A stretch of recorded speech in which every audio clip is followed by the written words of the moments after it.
you're here for whatchamacallit, Beatnix on the road?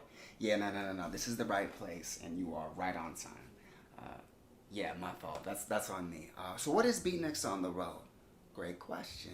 It is a poetry-powered virtual tour brought to you, of course, by the Nuyorican Poets Cafe, where every episode we visit a different city to learn about the poets from that scene.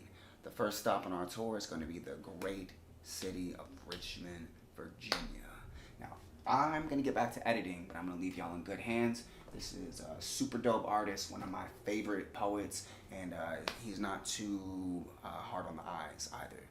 His name is Tony McPherson. All right, y'all enjoy. Take it away, McPherson. Thanks, McPherson. All right, everybody. So I am here with one of the top poets in the nation. Also, of course, one of the top poets in Richmond, the homie Breeze. Breeze the poet is a spoken word artist, author, slam coach, and battle rapper from Richmond, Virginia. He has performed all over the country, including venues such as the Broward Center of Performing Arts and historic Apollo Theater, which is just down the street. He is also a TV1 Lexus Presents Verses in Flow alum. I remember that. He is the current individual world poetry slam champion, the national poetry slam champion with Slam Charlotte, the Rust Belt Regional Indie Slam champion, the Leaf Slam champion, 7 times King of the South Regional Slam champion, 2 times Bull City Grand Slam champion, 3-time Writer Den Grand Slam champion. He coached the Writers Den Slam to 3rd in the nation in 2022, and then in 2023, Breeze has also become the SERNC Poetry Slam champion, the Griot and Grey Owl Slam champion, and the Exit 36 National Poetry Slam champion, and has started 2024 off with becoming the inaugural Grand Slam champion for both the Spellbound Slam team and the Slam Connection Slam team. Breeze is also the creator of The Dojo, a mentoring/slam coaching service that has accomplished top rankings in many slam competitions. Dang, with a bio. Woo! How'd you do all that? Damn. I got my ass kicked a lot and just learned from it, basically. Oh, dang. I can And only I took imagine what I that journey learned was and like. started applying it and giving and selling game for real, for real. Dang, man. I didn't know it was like that. I know you were decorated, but dang, more stripes than a zebra in Adidas. That's great. Well, That's listen, let me let me turn it over to this champion of champions, Breeze. If I could. Oh no. Why don't you go ahead and get started while yes, I sir. try and figure out how I get rid of myself here. Got you. Um, Hello, beautiful people. How you doing? I'm Breeze the Poet. It's a pleasure to be here. Pleasure to be in front of a new audience. Hopefully I get to be in front of y'all in person at some point in time. But right now, we're here and I appreciate you for watching. Um, and we're gonna do some poems and have some fun. Say word, that's word. Word. So if I tell you things about myself, um, I'm kind of like this hybrid of a person. I'm like all the makings of like a bear in the sense that you see it and maybe it look cute. You want to hug it because it's so cute and cuddly, but also it'll maul you. It's dangerous type of thing. Okay, scratch that. Never mind. Put up. Maybe it's like you know how Kurt Franklin looks like Plies? That. Yes, it's that. That's probably a little bit more accurate. Um, um, yeah, You so got me dying over here already. I'm dying. because like yeah, that's me. Like it's since it's like very much like a holy hustler type of person, very much saint and sinner all at the same time and wear all of it proudly in front of everybody. And so like even like my relationship with anything bigger than myself is different. We don't talk the same as everybody else. We have different conversations. So like if this poem was a prayer, It be a prayer rebuking, removing, and defeating the spirit of fear from your life. This poem be about the brilliant black boy writing battle bars for Satan, about the gorgeous black girl realizing she is God and praying to her own reflection, about the genius ghetto child praying in a ratchet native tongue. I don't know if prayers have titles, but if they did, this poem here would be called, Although I Walk Through the Valley of the Shadow of Death, I Shall Fear No Evil. Except it's a brilliant, genius, gorgeous, ratchet remix. So this poem here is called, I Guess I Got My Swagger Back. Devil tried to kill me, y'all, but I guess I got the dagger back. Or the gospel according to Bone Crusher, bitch, I ain't ever scared. Or this poem here is called How to Use an Ultralight Beam as a Nightlight to Finish a Coloring Book While Eating Sunday Candy in the Dark of Doubt. You know, when you just give yourself a chance. This poem here is called The Heart is a House of Love. So love and fear can't exist in the same space. So this poem here is called When the Heart Serves Fear, It's an Eviction Notice. No, this poem here is called, guess what, y'all? I almost gave up today. If it wasn't for my daughter's smile, if it wasn't for my son's laughs, if it wasn't for my mama's prayers, no. This poem here is called, guess what, your faith ain't never left. It was just your inner child loving to play hide and seek at all the worst times, which usually be the perfect time because it always loves to hide in all the places you forget to look when you're going through something, like the last place you saw God in you. Or this poem here is called The Praise Dance of a Sinner, a fight song for you're scared to start over because your genesis will be engulfed in darkness when your circumstances make you forget how to speak yourself, your own son. This poem here is called That One Time Fear Was Talking Shit. Fear said, yeah, I better not catch you walking through that valley of the shadow of death. I be that darkness there, and I be heavy in them streets too. Be so heavy you won't be able to lift your voice, sing to a poem. They know this little light of mine gonna shine bright enough to get you up off my block. You think you tough, huh? Try me, sucker. I am fear. See if I don't choke the let there be right out of you. Or this poem here is called The Pull Up. When I ran up on Fear Ho ass because he was talking that shit. Like, I be walking through that valley of the shadow of death often, and ho, I ain't ever scared. I got my swagger back. Devil tried to kill me, but I'm up in this spot looking as fresh as Sunday candy, or ultra light beam, awesome, illuminating all that nothing you thought you was. Yeah, I found my faith. It never left. It was just playing hide and seek with the prayers and the laughs and the smiles to be coloring book bright and hiding. And the last place I saw God in me, oh fear. I talked to God. That black woman told me to ask you, what's all that darkness you think you are after she reminded me that I am the light she let there be? Nah, this poem here is called When the Brilliant Black Boy Writes Battle Bars for Satan.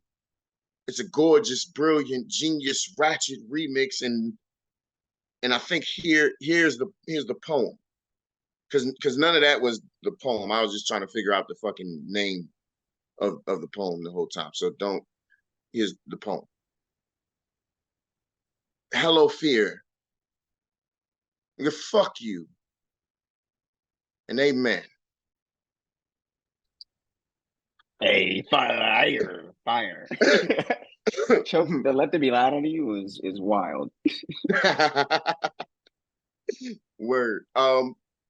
And if we're keeping along with me introducing you to me, right? So fun facts. I love French fries. Period. End of statement. French fries are everything. My favorite color is purple. I give the best hugs ever.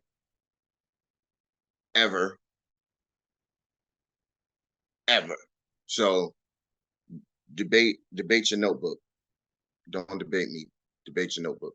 And also, like, when I was young, now, not even when I was young, but now I have this thing with scars. Like, I love to see a scar. I try to explain it. I hurt myself today to see if I still feel. I'll focus on the pain, the only thing that's real. When I was a kid, I used to pick my scabs. I have no idea why. I just know I always thought the surface of anything wasn't enough. There was always something deeper. It's a funny kind of ironic how a lot of parts of themselves, trophies of failed tortures, keepsakes acquired through surviving the scars, a mosaic memorial, because some relate graffiti to vandalism. But all I see is the agony that belongs to any artistic expression. And maybe I just wanted to find the beauty in the suffering. I was proud, wanted to show people proof of my courage, of my existing in spite. And some would ask why I do this to myself. And all I could really say was, look, I mean, it's gorgeous, right? I mean, it hurts, but I didn't die, so I must be fine. And this kind of pain is worth it. And apparently now I'm drawn to them, or they're drawn to me. Either way, whatever. I see scars everywhere. I notice the lesions in a stranger's smile. I hear the bruises bellowing in someone's bravery. I've dated women with souvenirs sketched into their skin that made me want to visit every place that ever hurt them. One woman, a gang member who happened to have the most amazing legs I've known, had a keloid from a razor blade on her thigh, and I would rub it until I fell asleep. Another woman had a C-section scar that I fell madly in love with because I could only imagine a torso playing canvas to the paintbrush of a doctor's scalpel created a living, breathing masterpiece. And some relate graffiti to vandalism, and all I see is the agony that belongs to any artistic expression, the beauty and the suffering. Look, like, isn't it gorgeous? I imagine it hurt, but they didn't die, so it must be fine, because look at what the pain did. It was so worth it. And scars are the body's natural way of healing. And I think that's what amazes me. The resilience, a regenerative grace, a pockmarked promise to keep going. I guess I first fell in love when I first fell in love, when she dropped me like a cliff edge catches a trust fall, watched me break like a fever, and stabbed me with the shards of my own shattered. But this heart, a brilliant masochist, sewed itself back into believing and kept beating to the baseline of, but did you die? Said sometimes love is a full contact sport, and sometimes the chemistry in that spark you felt leaves a chemical burn, and sometimes you get revved up by a kiss wrapped up in a car crash, and sometimes you catch a bullet before you realize you've been hugging a trigger. But you get up and you keep doing it, because love is always going to be worth the war wounds. And some relate graffiti to vandalism, but all I see is the beauty in the suffering, how gorgeous defiant love can radiate, because you may have been cut but not cremated, not cadavered, not corpse. Yeah, it hurt, but you didn't die, so it must be fine. Besides, what good is a love story without a story? And what tells a story better than the scars? You can imagine it hurt, but if the pain bursts, love, isn't it so worth it? And I guess what I'm trying to tell you is that I can see you. I see you, a mouthful of gauze, all neosporin smile and band-aid embrace. I am so used to women who pick at me, nails dancing around the edges of my heart until it's exposed again. But you hold me like stitches. And I have to tell you, love has been one hairline fractured, heartbreak after another. I don't know what it is if it doesn't bleed. I see you want to heal me. You want to take this mangled monument of masochism, then here it's yours. But I can only give you my all in the pieces I have left. And if you hold me too hard trying to fix me, you'll cut yourself. And all I can do or offer is the promise that I'll do everything I can to make the pain worth it, so you can have it all. My empire of dirt. But I will let you down. I will make you hurt. Come on, Johnny Cash reference. I see you. Yo, Johnny Cash is a great lyricist. Facts And that. just I didn't realize that you had an affinity for that artist. That's so cool to know. Yeah, I typically I'm drawn to a lot of artists that people probably wouldn't even guess that I even know anything about. But I'm weird That's one like of my that. favorite songs of his too. Word. I'm You weird said like you said that you were though. weird like that, yeah. I am, because like a lot of the stuff that I like, it's kind of funny because it kind of it kind of goes back into just the whole kind of running theme that excuse me, that I've had this whole time.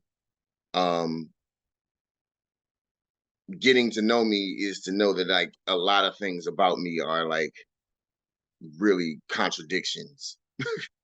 Um, I'm trying to find the next poem. This kind of is funny because it kind of leads right into it, so it's dope. Um, Is this a new one? it's new in a sense that it's revised heavily, so I know that life. it's basically a new poem for real. Um, New but yeah, shit, so kind. just like songs or artists that I like, people wouldn't necessarily tie me to. Kirk Franklin, I brought him up earlier, like saved my life. Like he is literally like the best thing to me. But like, I'm a real big, I don't even know what the genre is. I love like Nirvana and Maroon 5 and stuff like that. Um, and then also like shows, TV shows. Like I'm a real big, I loved what's the name of that doggone show? Dawson's Creek. Yeah. Nobody would ever guess. That's crazy. Wait, was the theme song of that Finally Find Where You and I Collide? Is that song involved with Dawson No, Creek at it's the all? see, now here's what I'm noticing. There was more than one. There was more than one theme song. Because the one I know is I don't wanna wait. Yeah, that's the Oh, one. it's Julie over. I Yeah, want that's right it. now.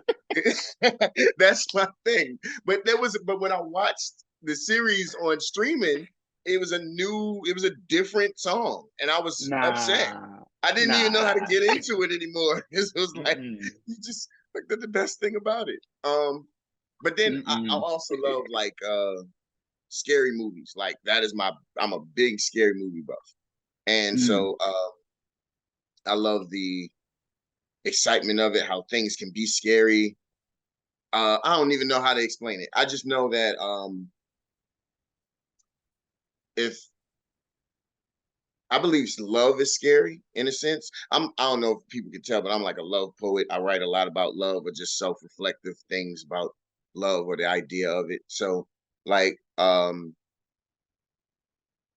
love can be scary, and I took that thought and I kind of ran with it. And so I made my own like movie or like script, or at least like the what they call it, the formula, the treatment of such, right?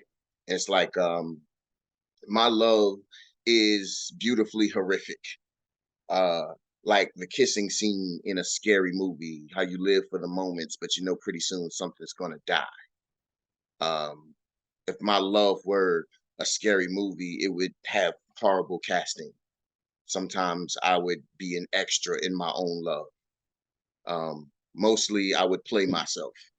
Yo, A sorry. reoccurring, a recurring character who loves hard and will bleed to keep it, who is haunted by the ambivalence of romance, can't tell if hope is half full or half less. If my love were a scary movie, there would be roses with razor wire for thorns that grew as a defense mechanism from those who come around to stop and smell them a little bit too much. I would play the role of a gardener who's tired of seeing the flowers get picked by men with white vinegar soaked kisses and lawnmower language. And now I play the role of a superhero gardener.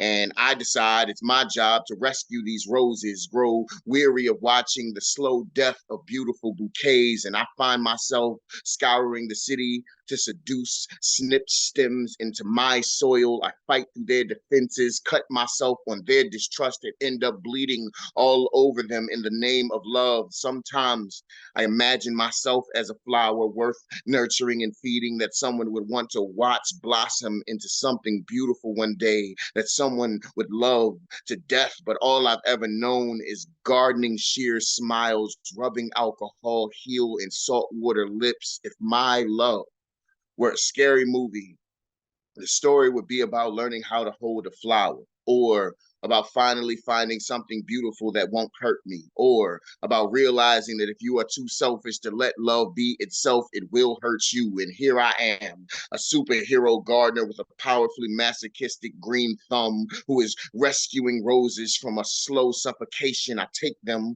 one by one and drown them with the kisses I know they didn't get, bury them in the abundantly giving nature of my flower bed. But my personal dilemma is that I just don't understand why they always die. The petals wilt and the soil becomes barren. I become barren, bearing the weight of losing things I love so much, and I don't understand this pain. They say love heals all, but the scars on my hands are starting to look more like war wounds than passion marks. I asked the nearest mirror around, why don't you love me?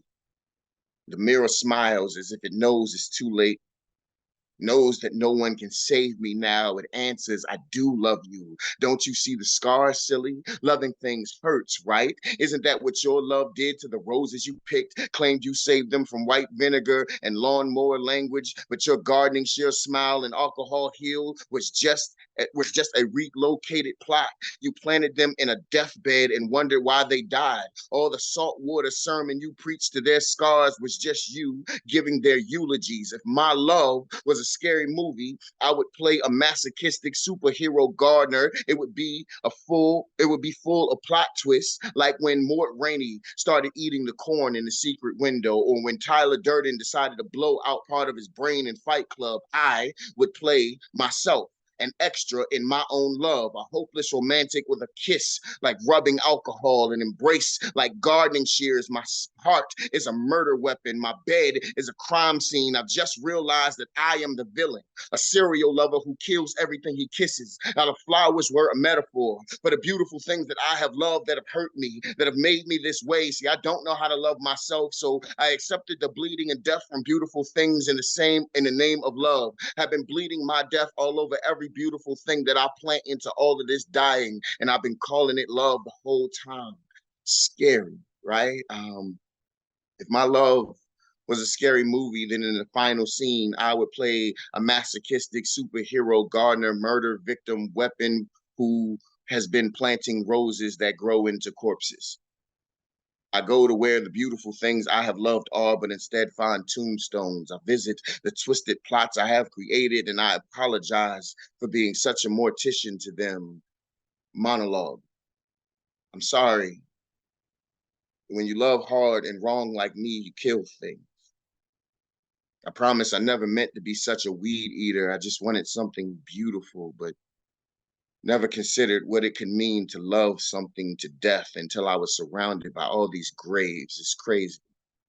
You know, how many times have we willingly walked into what we thought were gardens just to realize that we've been giving ourselves to cemeteries the whole time?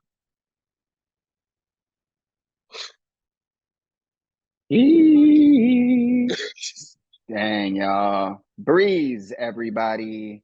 Oh my goodness. Yo, that was an amazing set of poems. You said, yo, the lawnmower language, cray. The extra in your own love story, cray. The bad casting, man, you was right. You was right. You was right. Thank you Good so shit. much, man. No, and thank you for joining us on our Beatniks on the Road tour. If it's all right, before I check out the other Richmond poets, can I ask you a question or two? Sure, no doubt. Appreciate you, Breeze. All right, so first, there are poets in New York who don't slam, or they slam, but they don't do well. But I really love their work. And I Mhm. was wondering, are there any poets out there, like, can you think of one maybe in Richmond who, like, because I know that you be slamming, you be winning, but like, is there anybody who like maybe doesn't have slam success in Richmond, but you really love their work, and like, what about their work do you love? Honestly, the first person that comes to mind is this poet, organizer, all around everything named Jasmine Blooms. Um, Mm, does not slam, barely, excuse me, barely even performs, but is starting to wet her beak in the slam scene a little bit. Has like her first mm, slam coming up like this weekend. I have been trying to get her to start slamming since I met her. Like my very first scene, I was like, "Yo, you would be amazing," because I saw her and I heard her work, and it just reminded me of somebody who was very prominent in the scene. And I was like, Mm, "Yo, you gotta understand, like you've been here before. It just wasn't you. it was there's an aspect of everything about you that has existed in this space and been amazing at it. And so I can only see you thriving and flourishing the way that other person did. But yeah, mm, their work is just so it's that fire before you realize you're fire. mm, That it's a genuine thing about that point in time before you start knowing what you're doing and you just doing mm. it and you Yeah, just happen to just do it and be like really good at it. yeah, yeah, Like yeah, yeah.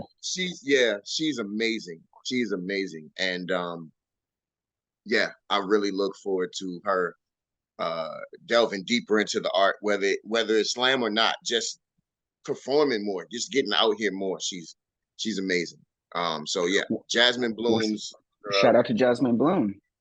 Um, but so getting out there, whether it's slam or not, that just makes me curious, and I'm sure some viewers are as well. Like the slam scene or the performance poetry scene in Richmond, like what is that like? Because a lot of us New Yorkers have not left the New York poetry scene. right. So yeah, I've never been to Richmond, unfortunately. So like, I don't know, like what's the scene like out there? The scene is it's abundant in the sense that it's opening itself up to like have more room and as much like let's see, right now it's probably about five slam teams, 4 or 5 slam Five, teams five in in one city. no, not even one city. I'm counting this new one in Charlottesville, which is an hour up, Okay, and then another one in Virginia Beach, which is like an hour and some change down. But it's close enough. yeah, close enough to the point where we all deal with each other. We all see each other at all of the slams. Oh, and the other one that's opening up Slam Connection in Williamsburg, which is less than an hour away. Um, Mm, they've gotten the bug. They like they see it happening, they want to be a part of it, and it's growing. And I say it's mm, abundant in the fact that it has no ceiling on how far it can grow. Um, that is a pro. If I had a con, it would be that I would like less division. mm, Um, I would like less division, and I won't go into it, but that's a thing that exists that I will note. But yeah, that's the scene here. There's some division, but mostly that division is you can keep that in its place. For the most part, everybody here kind of gets along with each other. Everybody here goes and supports each other's events, goes and supports each other's slams. Um, I was literally in like 4 or 5 grand slams just going out to support. Like I mm. just go up, show up to support. Hey, yo, I'm in your city. I'm here. I see you got something going on. I want to be a part of helping you grow or Yeah. being a part of whatever you're doing. And I ended up in a bunch of grand slams just because of it. And I loved it to death. To Mm. see us growing like that. Well, that's good. Like as one of the best poets in the country right now, anytime you go to one of these events, you're watering it, you're helping it because Yeah, people in the audience are like, yo, that was fire. I definitely want to come back next time. right. So yeah, you're doing a lot of good work out there. I guess I'll leave you with one more question, yo, because I don't know if any of y'all watching have been to Richmond. But like what's the food situation? Like what do we have to try if we go out there? What if you have to try if you come out here? Yeah. Mama J's. You gotta try Mama J's. What do they sell at Mama J's? What do they Soul serve? food. Soul food. Soul Okay. food. It's Richmond great. soul It's food. amazing. Um, what's the name of that doggone fish place? A fish Uh, place. Is yeah, it man. catfish? All of it. All of it. Ah, Uh, it's something to. uh, It's something to. The I can't remember the name of it, and I usually can. It's only because I'm right here on the spot that it is eluding me. But damn, I can't even think of it. But it's this fish place out here that's So what I'm award hearing winning, is basically. okay. What I'm hearing is a lot of slam venues in the area, a lot of connection, some division, which I assume every scene has its problems, and then Mm, fire soul food. facts. Okay. Well, Breeze, thank you for giving us a little bit of insight to your city, your scene, and for giving us that amazing set of poems. It was a gift. Hmm. And I'm sorry. yo, yeah, yeah, Croaker what's up? Spot. Croaker Spot. Croaker Spot. That's what it's called. It's called Croaker Spot.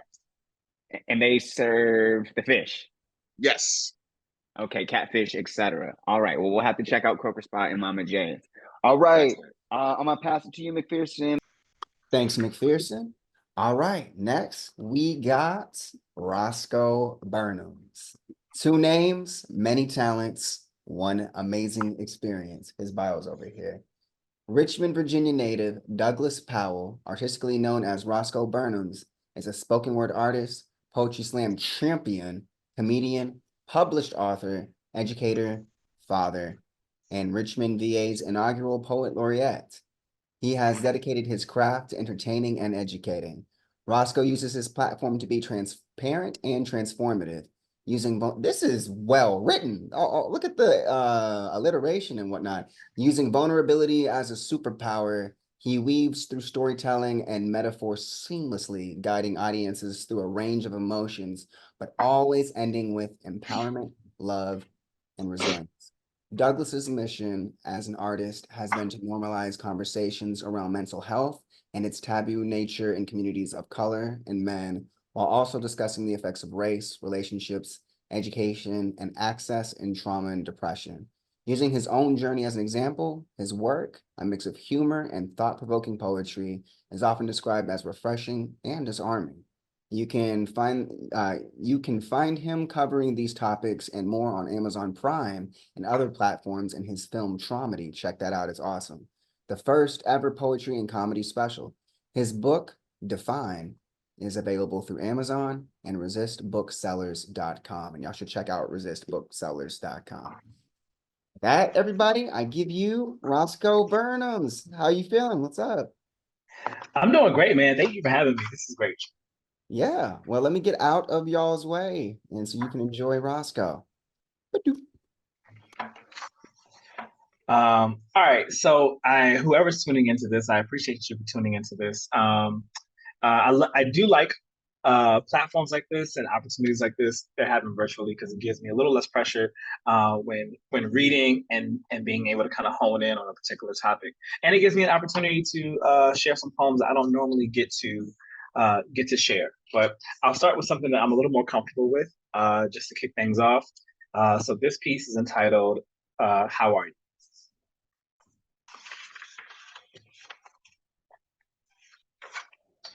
The question is always, "How are you?" And I respond, "I'm fine. I'm fine. I'm fine. I'm fine." And when I say I'm fine, sometimes I do mean I'm okay, I'm good. But most days, when I say I'm fine, I mean your shoulder looks too sharp to lean on. I'm worried that you'll cut me and drown me in whatever I spill to you. Sometimes I say I'm fine, and what I really mean is, no, I don't trust you with all my weight. Depression can make me a lifeless body. This pain be a dead lift. You can't skip leg day and expect to hold all this grief. Or what I really mean is, no, today I am swallowing hell. My demons will stay inside. Better to be a burning building than to open my mouth and become an arsonist. You may enter this conversation as an empath, but you may leave like a burnt body after Pompeii, a corpse after Chernobyl. Most days, how are you? Is a hollow question, and no one wants the depth of a real response. Or what I really mean is, you don't want to know, it's not about you. Or you don't want to know because it is definitely about you. Or it is always about you, and that is a part of the problem. Or I've always been the rock, the strong friend you're supposed to check on, but don't. What I've actually been is a wall with no boundaries, played therapist to every friend and lover while still dealing with my own childhood trauma. Now my love language is acts of service while acting like I got my shit together. Or it's physical touch, but emotionally unavailable. Or I love you too much to let you sink into my despair. Or I'm still alive and that's all I'm grateful for today. Or I don't know how or why I'm still alive. I don't feel like being alive today, and that is the scariest response because it doesn't validate a suicide, doesn't help me heal, doesn't help me grieve, doesn't bring my mother back. It just feels dehumanizing or more human than I'd like to be. So what else am I supposed to say? I'm sad. I'm anxious. I feel like I'm rotting away. I mean, what would you do about it anyway? I mean, since the wind of kind words stop this kind of decay. So no, I'm not fine, but I'll be fine. But I say nothing, nothing at all, because it is easier just to wear the mask, smile, and ask, how are you? Wait, first of all, fire, but is that because I asked how were you at the beginning of this? Like, No, man, listen, we're all very guilty of kind of using I'm fine or I'm all right as an automatic response, even when we're not. And, we do it for a number of reasons, right? We don't want to be a burden to people, right? We don't often want to spill everything that we have going on with us right there in the middle of the street while we're catching up with an old friend. You know what I mean? The worst thing in the world is you run into somebody at the grocery store and then they're like, oh, hey, I haven't seen you in a long time. How are you? And then you have a whole breakdown in the middle of the produce aisle, right? Nobody's like, trying to cry over broccoli. You mean nobody wants your tears on their lemons? You know what I'm saying? So like you That's got to fine. keep it. You feel like you got to keep it together. So we do that all the time, and it's unfortunate, right? Because we should be honest. We should be in a space where we can be honest about our emotions and what we're experiencing, because we're all going through something. But I think sometimes it's often easier just to kind of cover up. We use it as a way to protect ourselves. So I understand it, but I want to open up those conversations about how unhealthy that can be. What would you, sorry, what would you rather the standard greeting be in your life or just in general? Like if you could change the culture. Hello. Hi. What, you know what I mean? Just be like, oh, okay, good to see you. You know what I mean? But like asking these questions, even the question by itself, how are you, is kind of an automatic question. We're not even really expecting a detailed response. You know what I mean? Like we're just kind of saying it because it's just, it's just what we do, right? It's become this kind of go-to phrase that really has lost its meaning when you think about it, at least within the realm of small talk. You know what I mean? We're not expecting somebody to really unpack their day in front of us or unpack their life while we're walking by them in the street. Yeah, I So want I we want really people to wish. write after poems this because I think you started a really good conversation here. I might write one if no one else do. I'm really glad you said that. So the next piece I want to share is an after poem. So there was a really, really talented individual. His name was Adam Tench. He went by Rage Almighty. He was a brilliant and hilarious poet out of Dallas, Texas. Our friendship was just like really budding and blossoming. Unfortunately, around the time that he ended up passing away, so we got a chance to hang out. He came to Richmond, and we got a chance to hang out and for the whole weekend. And then I met him in DC, and we hung out and we had a great time. And we would talk all the time via like Facebook Messenger and IG and all that. And then he ended up passing away through some heart complications. But he has this amazing poem that people should check out. It's on YouTube. It's called Glossary. And so I remember asking him years ago, hey, can I? He covers race in a very interesting way in Glossary, and I was like, hey, can I do this one? Can I do a glossary for mental health or for depression? And he was like, oh man, like I wish I would have thought of that. He's like, yeah, I would be honored.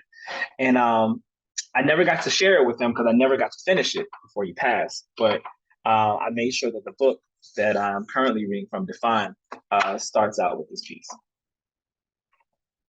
So this is Glossary for Depression after Adam Rage Almighty Tench's poem Glossary. Hard to define something when no one wants to talk about it. And when you are a Black man, your thoughts on depression or therapy are 2 cents that never make it to the couch cushions of a psychiatrist. But it may end with your thoughts splattered across a couch. A friend gave me a glossary on the Black man's experience. I browsed the descriptions constantly and never found this part of our struggle, and it sent me into a rage. So in this poem, I have created a glossary. When I say secret, I mean depression. Like, feels like a child your father hid across town. Like, we all know it's a part of the family, but we don't know what to call it. So, when I say bastard, I mean poor mental health. When I say family, I mean silence. How no one has anything to say until you die. Watching you quietly wither away, but then they mourn the loudest. So when I say blood, I mean truth. Spilling your guts feels literal, like you won't make it to the end of your confession, like you'll just be a pool of vulnerability from another Black body. And when I say poetry, I mean suicide attempts, notes, ideations, writing so that no one will see this as a surprise. When you finally put a period at the end of your life sentence. Lastly, when I say tree, I mean trauma, pain, or problems, or cries for help. So here's the poem.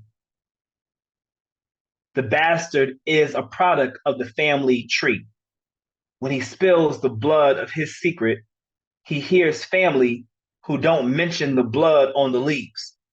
The bastard, further burdened by the family, does poetry because of the tree, about his secret, before poetry became a eulogy, before the tree became a gallows, and then a casket. And that's that. Dang, shout out to the homie Rage. Rest in peace. Let me show myself here. Sheesh. Okay. Have you ever used that in Slam? I have not. I wonder what that would do. When you read it, I mean, I know we're all here in the digital space together, but when you read that in person, are they quiet at the end Yeah, there? it is it's a quiet, nobody knows how to respond. How do you respond to that? Like, I was like, people don't really know what they're clapping for. They're like, am I clapping because of this? Am I applauding his pain? I don't know. I don't know what I'm Oh, doing. I was thinking even more cerebrally, like in terms of you're kind of listening to two poems at once at the end. And I don't Oh know if, yeah. oh, this is fire, or I have to listen real close. But then, yeah, of course, there's always that, like, because we both use humor in our work, people never know when to laugh during my poems, so I get that for sure. You used a lot of alliteration and just also in the bio too, trauma tree.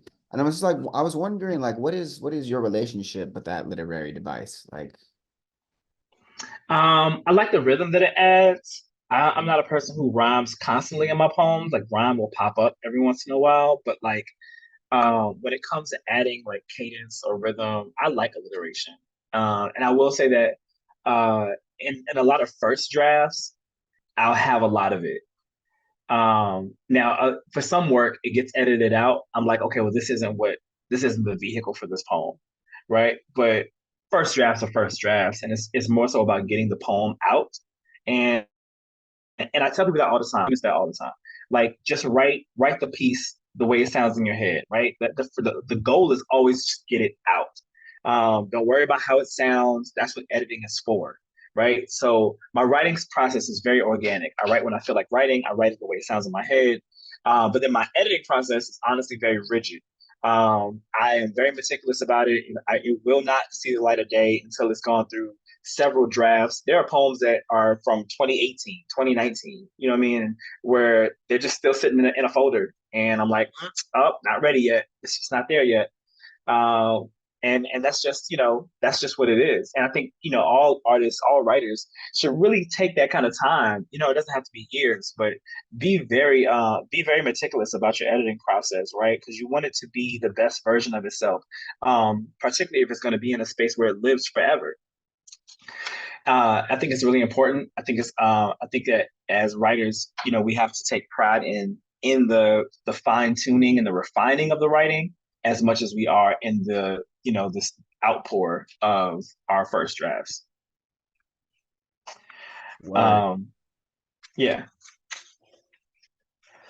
So I'll tell you what, to kind of piggyback on that, when I'm editing, I'm asking myself a lot of questions. I take myself through the what one of my students called the 5 W's, right? Because it's when, where, who, what, when, where, why, and how.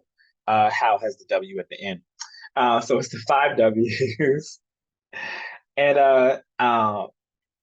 I think it's really important to ask all those questions when you're editing and when you're kind of going through your story, because it's like, if you want to convey this thing to an audience, it's important that you're hitting all those notes so that they can truly understand the experience or get the feeling that you had when you decided to write it.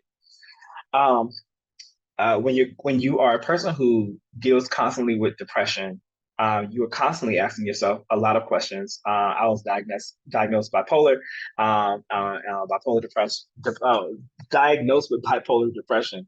And so there's a constant kind of up and down that happens, that's sometimes out of my control, and sometimes I have a better grasp on it.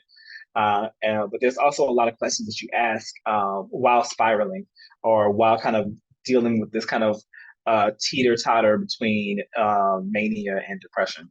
So this poem is questions I ask while spiraling mid-depression. What is death? What is death but the last mistake you get to make?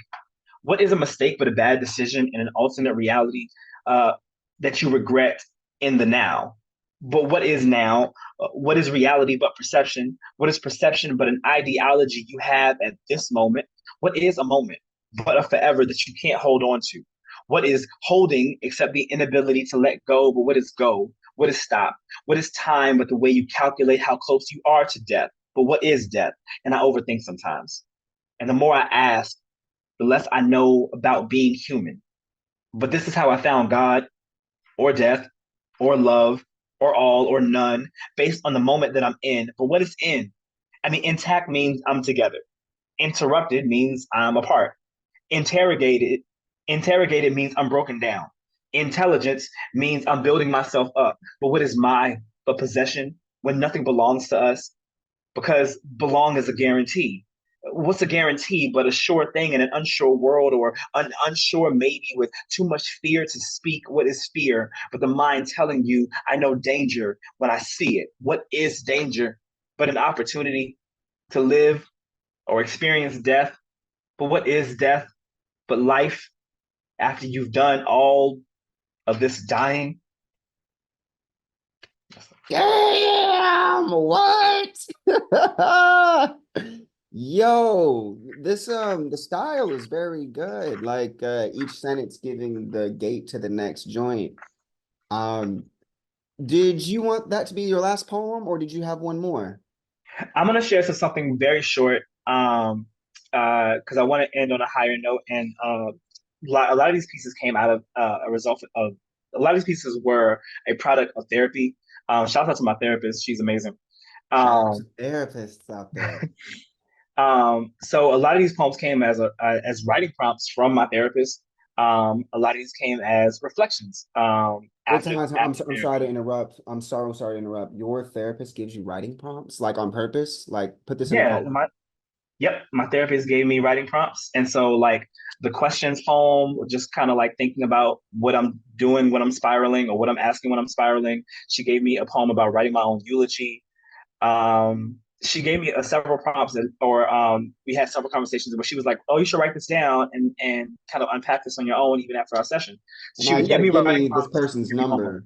number. Like, I would gladly listen. I send everybody to her. I'm at this point I need to be on the payroll because I I love Lanice so much, and Rooster Results Counseling has been a godsend, a complete lifesaver for me, like a literal lifesaver for me. Wow, that's amazing. Her name was Lanice. Yeah, her name is Lanice. Shout out to Lanice. Um, yeah. We need Roscoe and all the other Roscoes out there. So this might have been after our man, this was like early and maybe our second or third session, maybe a little further down than that. Um, but she said something that stuck with me, and that was, for as long as we live, there is always work to do. And we had this conversation about growth, and about appreciating the version of you that shows up, even if you're trying to get to the next and the better version of yourself. So this piece is very short. It's just one stanza. Each session, I gift my therapist all my demons. She hangs them up for me to see, like school pictures on a fridge, to show me how much I've grown. I grimace and then smile at the old me, because it is the old me, even if it were a me from just a few moments ago. And that's it. Man, the bio said we end on a positive, empowering note. Promises made, promises kept, Roscoe. You did your Yeah, thing. man. That was a Thank wonderful you. set in a short amount of time. You really did that. I Thank appreciate you, that. man. Yeah. I just wanted to, listen, I don't got the Zoom Pro account, so our meeting's out to end. So I'm gonna ask you one question before we go. It's like there's like a Arnold Schwarzenegger T-minus countdown going on above my head right now, like it literally. And that question I had for you is what do you reckon the role of Richmond has in the future of poetry? I think that Richmond is and will continue to be innovative in the sense that the artists that come from Richmond or have been influenced by Richmond um, will continue to push the envelope with writing, will try new things in the craft, and will be kind of the spearhead for opening up new conversations in the craft. I think that's what I've been trying to do with my work, and I know that there's a lot of artists who are coming up under me. Feels weird to say that, but there are a lot of artists coming up under me who are also trying to do that work as well in their own way, whether that's through humor or through visual art, or however they're combining these genres or crossing these genres. I think they're trying to like broaden the scope of where spoken word can exist, and how we show up. So I think that Richmond's going to continue to push the envelope for that, and I'm really proud of that. Well, everybody, that is Roscoe Burnhams. His book is called Define, which you can find on Amazon. And where else can they get it? Where do you recommend people grab that? Go to Resist Booksellers. They are an amazing and very supportive Black-owned bookstore, and so we love them dearly. And I always recommend people to go to them for anything, for all your book needs. That's what's up. Well, this Zoom meeting will self-destruct in T-minus 40 seconds. So I'm a dip. We're gonna pass it off to McPherson, who is with Jasmine Nicole. Take it away, McPherson. Thank you, McPherson. All right. Lastly, we're here with the homie Jasmine Nicole. Hello. Hey, Jasmine, how you doing? Good. Okay. I'm also good. Thank you for asking. How No, are no. you? Kidding, everybody. We did the hellos before I hit the record button. All right, so I got Jasmine's bio right here. I'm gonna read it for y'all. Jasmine Nicole is a queer, Black spoken word poet originally from Philadelphia, Pennsylvania, that has now grown roots in Richmond, Virginia. So we can move there and grow roots. Okay, cool. Yep.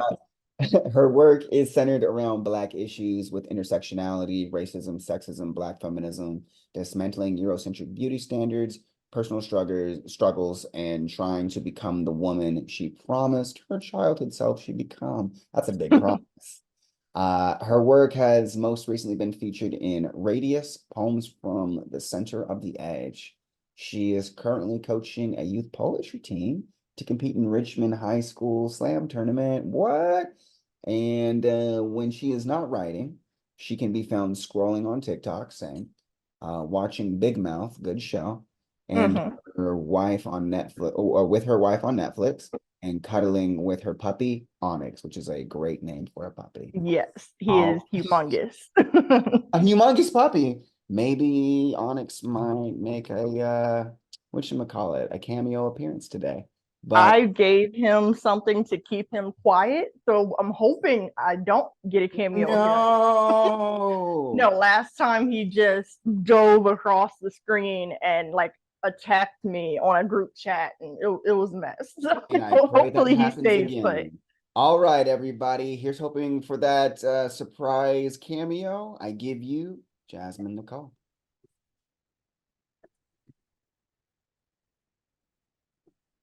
A man asked for my phone number yesterday, and I said no.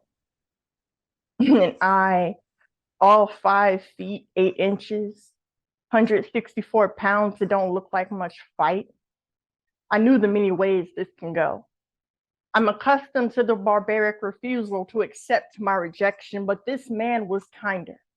Like that hangman that gives you an extra breath before he snaps your spine beneath your own weight. It's crazy how your body will betray you when someone else controls it, but I digress. This man's eyes betrayed his smile and soft voice before he asked again, this time with the warning of having the right answer hissing behind his teeth. I was tempted to expose myself, to say I'm a lesbian underneath all this makeup you've assumed I've worn for you, but I know the response I get. I've seen a twitch in a man's eye that shows I've either lost my worth or become their newest conquest. It says they want to put me in my place between him and his bed frame, and either way, I am still hunted. And I, all 6 years in the army, shot 28 out of 30, no flinch in my fist, saw him and saw headline. Saw girl beaten to death in alleyway for refusing phone number. Make no mistake, he wouldn't have escaped with my life easily.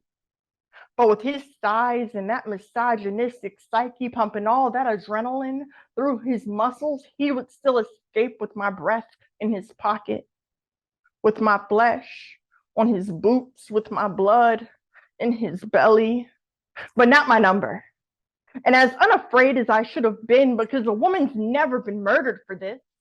A woman's rejection has never turned her into the soil underneath her oppressor's boot. A woman has never been the growl of misogyny's stomach, a tomb of wounds, a man's favorite plaything, except she still is today, except when that man heard my rejection, the way he laughed made my spine contract.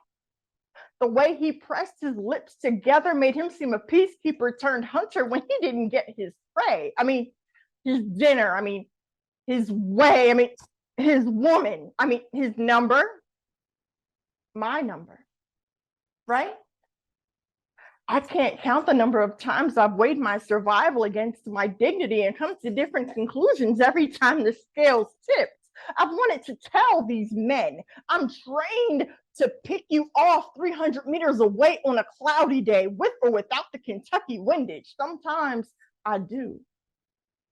Other times I've packaged my tongue into a box with a deadbolt lock and lost the key.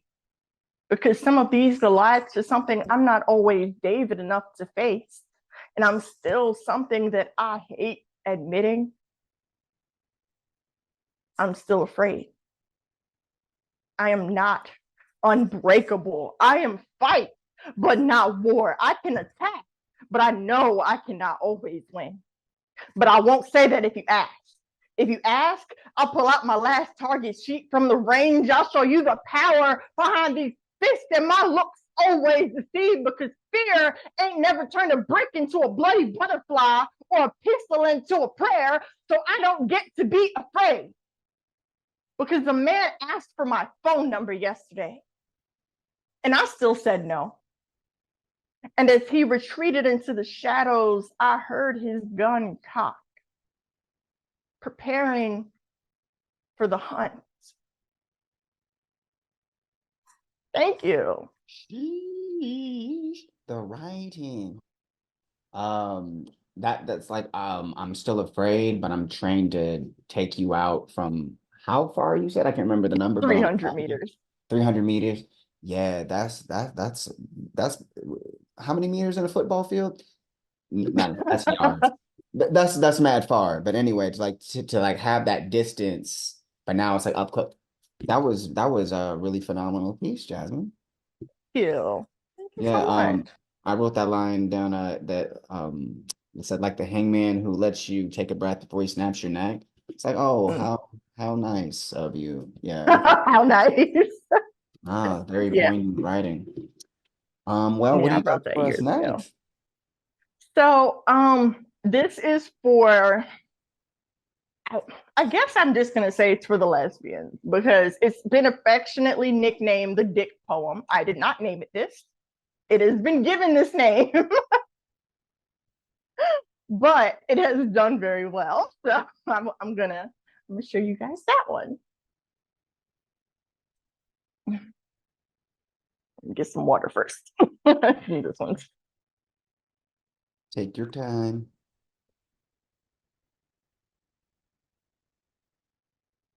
Dick ain't never done nothing to me. I had Dick before. It wasn't nothing to write home about. Why your dick so curious? Why your dick so desperate to be 4 inches deep? And my drama reads 4 inches, by the way, is generous. It ain't never been my cup of tea, but I just drank it steaming hot to singe my walls numb. So Dick would stop complaining about never hitting it raw, about only ever feeling charred brick and abandoned remains.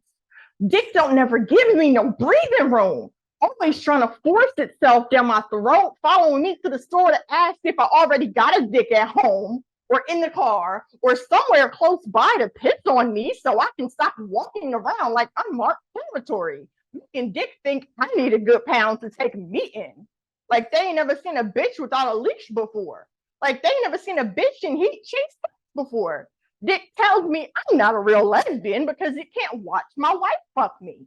It can't turn my virginity into an apology letter from my sexuality. It says it can't stomach seeing gay men hold hands with a video of tribbing buffering on its iPad. Dick tells me he only likes lesbians if we fit the fantasy.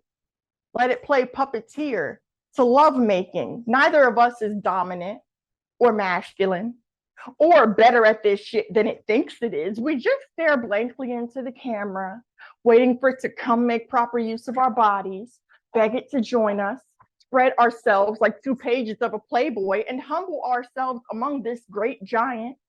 Say its name like a necromancer. Like we don't know how to use what God gave us to create an ocean in our bed. I ain't never been sorry for the way that I fuck. I invited Dick into me once, and it overstayed its welcome. Then questioned why I spent the night scrubbing my floors, bleaching everything it touched, tearing up soiled carpet, smelling like betrayal, burning sage to force out whatever demon may have been spawned into my toilet bowl, then blamed its actions on being in the moment. Funny thing is, I was in the same moment. Also funny, Dick only ever needs a moment to mark you for a whole eternity. But anyway, who the fuck is you asking me this bullshit anyway, nigga? Who the fuck told you you deserve anything from me, Reese? Who the fuck is you demanding reparations from my hymen for never bleeding your name onto my sheets? I probably should have prefaced it with it was a response poem to my ex's friend saying, "Oh my God, what? Why did you go gay?" And I was just pissed. So that is in response to Reed. I'm stuck on who are You you good? for reparations from my hymen. That's OD. Yeah, I can't speak anymore. I'm still processing that. Um, so yeah, I really love doing that poem. Anytime I've done that with a crowd, it's like the crowd reaction gives me so much life. They're always screaming, somebody's always throwing something in the air, leaning over.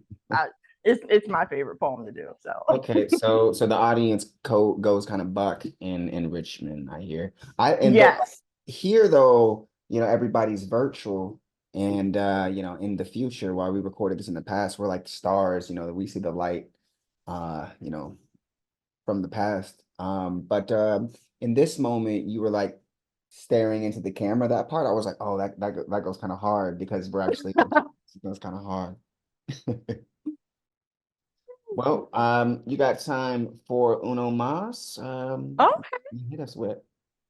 All right. So for Women's History Month, I will do my G.K. Owens poem. If you're not familiar, a G.K. Owens was a Black mother that was killed by her white neighbor after she went to knock on her door to basically tell her, stop spewing racial slurs at my kids. You threw an iPad at my kids. You keep cursing at my kids. Like, there was an ongoing back and forth with the police department about this white woman that kept like harassing her children when they were outside.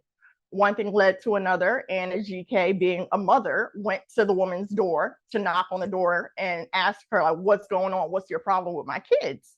And the white woman shot her and killed her through the locked door. She never opened the door. She never took responsibility for anything she was doing. But with a GK's kids present, she killed her. And a GK never even got an answer, got justice. There was a lot in that poem that I'm gonna unpack, but that just really, that hurt me so bad when it happened, and it was so ugly.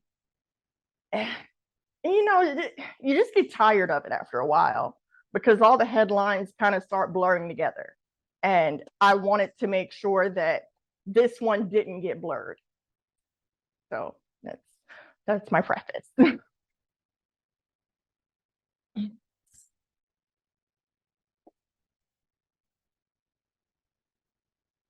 Yo, rest in peace to that woman. What was her name one more time? A GKAJIKE Owens. A GK Owens. All right, thank you, Jasmine Nicole. Mm-hmm. In the 1800s, white men devised a method of attracting alligators without posing any threat to themselves. The New York Times wrote they tied plump pickaninnies to trees in swampy waters so dark, anything that fell inside became a mystery.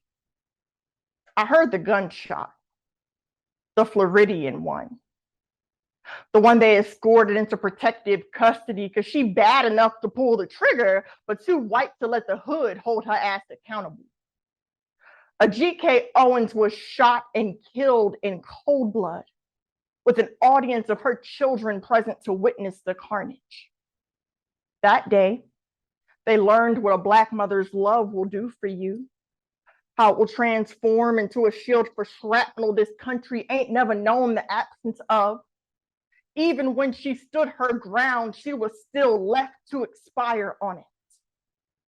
I wonder if a GK heard the growl in Susan's throat, if the ancestors reminded her what a gator looks like when it smells the bait. I wonder if Susan salivated the moment she saw ebony mites frolicking too close to her swamp.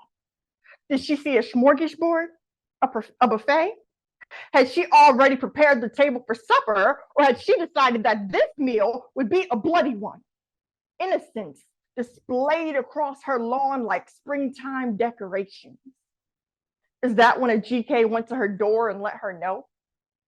I ain't raising no bait farms, so don't be snapping at my fucking kids. If you thought you found a snack tonight, get ready for a whole damn meal. These babies leaving with me today, my babies are just babies. And if you think I'm afraid of getting bitten, you should know my jaw clicks, my teeth more jagged at the waters I come from so deep they'll turn your body into a question.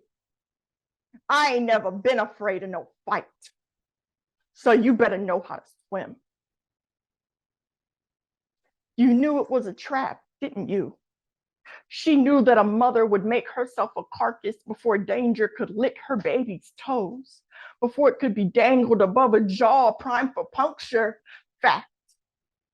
In 2023, Susan Lawrence devised a method of attracting her prey without causing any harm to herself. When she shot and killed a G.K. Owens through a locked door.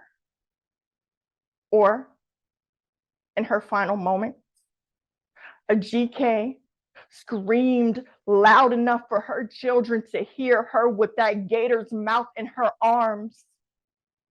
Last words being, run!